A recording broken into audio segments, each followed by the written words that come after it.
Good evening. आज wisdom tree specially इस बात को लेकर आप सबको बीच आया है कि जो आइडिया है ऑफ एक्सीलेंस है और कल्चर ऑफ एक्सीलेंस जो है वो किस तरीके से भारतीय परिवारों में और भारतीय समाज में फिर से पुनर्जागरण किया जा सके, इस मुद्दे पर बात करने के लिए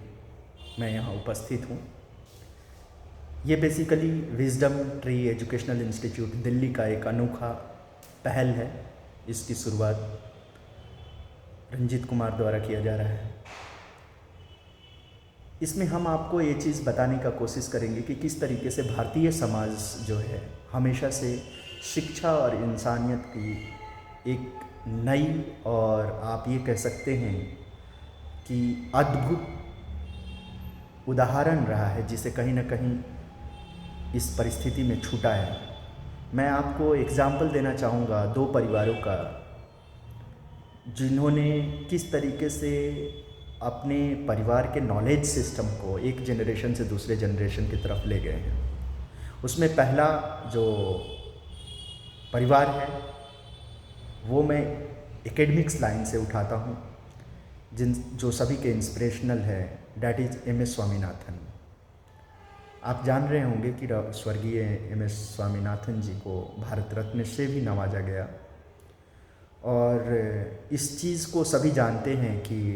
till the time of 1960s हमारे यहाँ पर बहुत ही ज़्यादा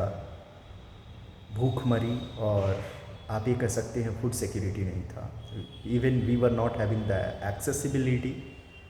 affordability and availability of food to feed the demography of Indian society।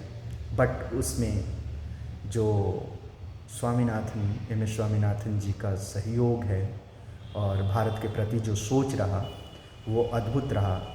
और आप इस चीज़ को विचार नहीं कर पाएंगे कि कितना परिश्रम उनको हर लेवल पे करना पड़ा till the time when he was doing all this things, agricultural experiments. उसमें अगर आप देखेंगे तो he was even selected for UPSC, उन्हें IPS की पोजीशंस मिले थे, but at the same time he was having the interest and learning of his parents. जहाँ पे मैं आपको बात कहना चाह रहा हूँ कि किस तरीके से भारतीय समाज में कल्चर ऑफ एक्सीलेंस ड्राइव किया तो क्या हुआ। उनके फादर बहुत बड़े गांधीयन थे and he was a doctor, जो हमेशा इस बात को कहा करते थे उनको कि हमारे भारत की जो आंतरिक समस्या है उसे हल निकालने की बहुत ज़्यादा ज़रूरत है। तो इन्होंने विदेश से एग्रीकल्चर की पढ़ाई करके और इन्होंने ये उचित समझा कि नहीं, हमें भारत को अन्य रूप में सहयोग देना है, और वो एक एग्रीकल्चरल साइंटिस्ट के रूप में जो ग्रीन रेवोल्यूशन लाए, और उसका जो आप ये समझ सकते हैं कि प्रभाव भारतीय समाज पर जो पड़ा हर चीज़ में, food security, food availability, food accessibility, food affordability, वो आज हम सबके बीच एक उदाहरण है। आपको मैं ये चीज़ इसलिए बता रहा हूँ कि अगर आप उस परिवार का जो कल्चर ऑफ एक्सीलेंस है दूसरे साइड अगर देखिएगा तो उनकी पत्नी Meena Swaminathan, she was professor in Delhi university, और वो उनका जो योगदान भारत में ICDS में रहा और चाइल्ड एजुकेशन में रहा वो अद्वितीय है। और इन दोनों लोगों का, एक साइंटिस्ट एंड प्रोफेसर का जिस तरीके से शिफ्टिंग हुआ नॉलेज का, then you can see in today's world कि जो उनकी तीनों लड़कियां हैं, Soumya Swaminathan and rest too, they all have represented international levels positions। WHO के निदेशक, ISI इंडियन स्टैटिस्टिकल इंस्टीट्यूट की डायरेक्टर और इंटरनेशनल सोशियोलॉजिकल एसोसिएशन की डायरेक्टर। इतना ही नहीं, अगर आप आज भी उनके परिवार का कंट्रीब्यूशन देखिएगा तो आपको ये चीज़ पता चलेगा कि how academics from one generation to another generation has traveled। तो जो हमारी मेन बात थी कि किस तरीके से कल्चर ऑफ एक्सीलेंस आ सकता है, तो आप इस फैमिली को रीड करें। And I will request to every parents कि आप इन चीज़ों को देखिए कि किस तरीके से थर्ड जनरेशन कितना ज़्यादा भारत में कंट्रीब्यूशन किया। एक पल के लिए हम लोग ये बात समझ सकते हैं कि कहीं ना कहीं उनके फादर जो है एकेडमिक्स से जुड़े हुए थे, but at the same time the other things like hard working, like the nationalism which he was having, और उसके बाद जो idea of living, idea of Indianness जो उनके परिवार में था, वो वाकई पढ़ने और सबक लेने लायक है। दूसरा एग्जाम्पल मैं डॉक्टर APJ अब्दुल कलाम का देना चाहूँगा कि किस तरीके से अगर आप APJ अब्दुल कलाम के ऑटोबायोग्राफी और उनके वर्किंग और उनके अदर राइटिंग्स पर जाएंगे तो आप एक चीज़ देखेंगे कि despite his father was not that much educated, but the idea of excellence in the form of moral livings and at the same time humanity was so high. उनके फादर के पास मानव को कैसा जीवन जीना चाहिए और कैसी शैली की जीवन जीना चाहिए उसका बहुत ही महान विलक्षण गुण था उनके पास। और वो अगर जब आप इनका वो देखेंगे लाइफ स्टाइल को और इनके राइटिंग्स को पढ़िएगा तब आपको समझ में आएगा कि कितना महान उनके फादर थे और जितनी कैरेक्टर थे उनके फादर्स को उनसे बहुत ज़्यादा सीख APJ अब्दुल कलाम ने अपने जीवन में उतारा, और जिसका कहीं ना कहीं APJ अब्दुल कलाम को एक ह्यूमैनिटी को ट्रांसफॉर्म करने में उनके फादर द्वारा दिए गए इंटेंजिबल जो गुण थे वो सहायता प्रदान किया। तो हम इस विषय पर भी बात कहना चाह रहे हैं कि अगर आप भारतीय समाज में आज भी जाएंगे तो भारतीय समाज इतना सुदृढ़ है, इतना सरल है, इतना अच्छा है कि हमारे बीच समरसता है। लेकिन आज जो हम लोग जिस तरीके से new form of education where the involvement of money is so high and at the same time we have lost that idea of wisdom and living, उस कंडीशन में जब आप देखेंगे तो मुझे लगता है कि majority of the parents specially from the areas of Bihar, Uttar Pradesh, Jharkhand, Orissa,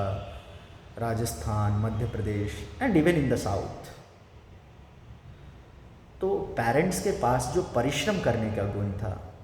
जो एक ट्रू लिविंग का गुण था, जो ज़मीन से जुड़े रहने की सरलता और साधारणता का जो जीवन था वो बहुत महान था, जो आज कहीं ना कहीं आप ये देख सकते हैं कि in by coming of this modernity in the name of show off culture, वो कहीं ना कहीं हमारे रियल जीवन शैली को विध्वंस किया है and we have forget that idea. तो उसे हमें रीवैक करना चाहिए कि मैं एक आम बात रखना चाहूँगा कि जैसे अभी भी मैं अपने पेरेंट्स को देखता हूँ तो जो वो लेबर और जो इनपुट वो आज भी करते हैं वो मैं परफॉर्म नहीं कर पाता हूँ। तो मुझे ये चीज़ काफ़ी ज़्यादा वो करता है कि नहीं, जितना मेहनत वो अगर इस एज में देश के डेवलपमेंट के लिए दे रहे हैं in the form of his own profession और my mother's own profession, the same should be carried by me also. तो ये दो बातें थी जो मैं ये कहना चाहता हूँ कि भारतीय परिवार के ये दो एग्जाम्पल, एक एग्जाम्पल कैसे विद्वता के साथ भारत की जीवन शैली एक जनरेशन से दूसरे जनरेशन जो है वो ट्रैवल करती है। दूसरे साइड भारत का जो जीवन शैली है जिसमें इंसानियत और इंसान बनने की एक प्रेरणा है, वो प्रेरणा कहीं ना कहीं जो है वो हमारे जीवन शैली में आना चाहिए। Now coming to the next important thing कि how could this be taken up in education. तो मैं आपको एक चीज़ बताना चाह रहा हूँ, if you will go through the essay writings or any answer writing of UPSC mains or BPSC mains or any other public service commission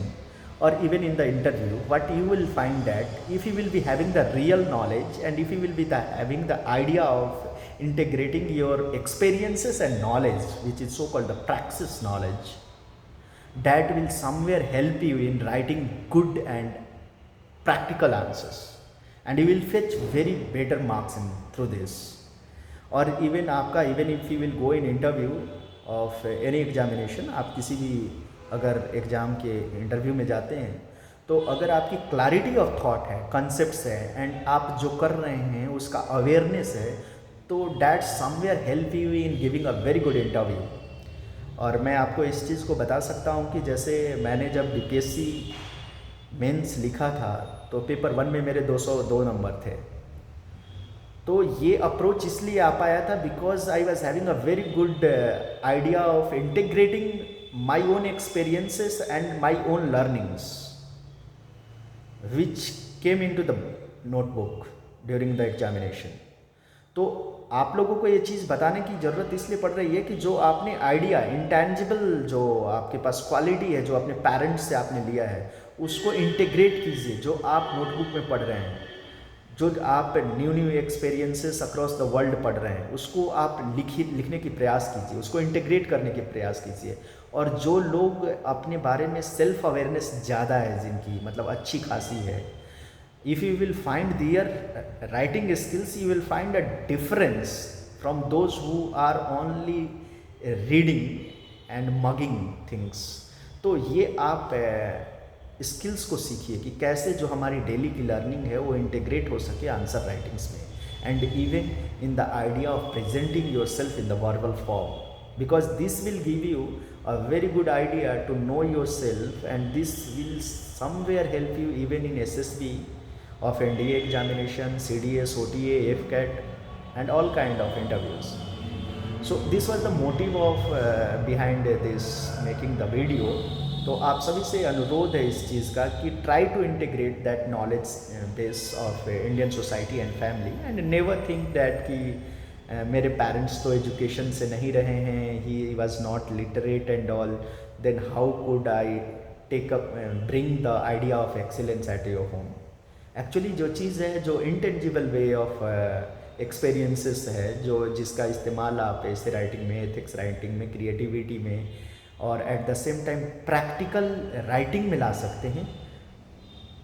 वो आपको करना चाहिए। वो आपको अपने फैमिली से आपने देखा है, सीखा है, उसको लाने की कोशिश कीजिए कि कैसे ये नॉलेज बेस को हम ला सकते हैं। And this will come only after having a very true, transparent, and at the same time original experiences। So it's my request to all the listeners that kindly follow these ideas and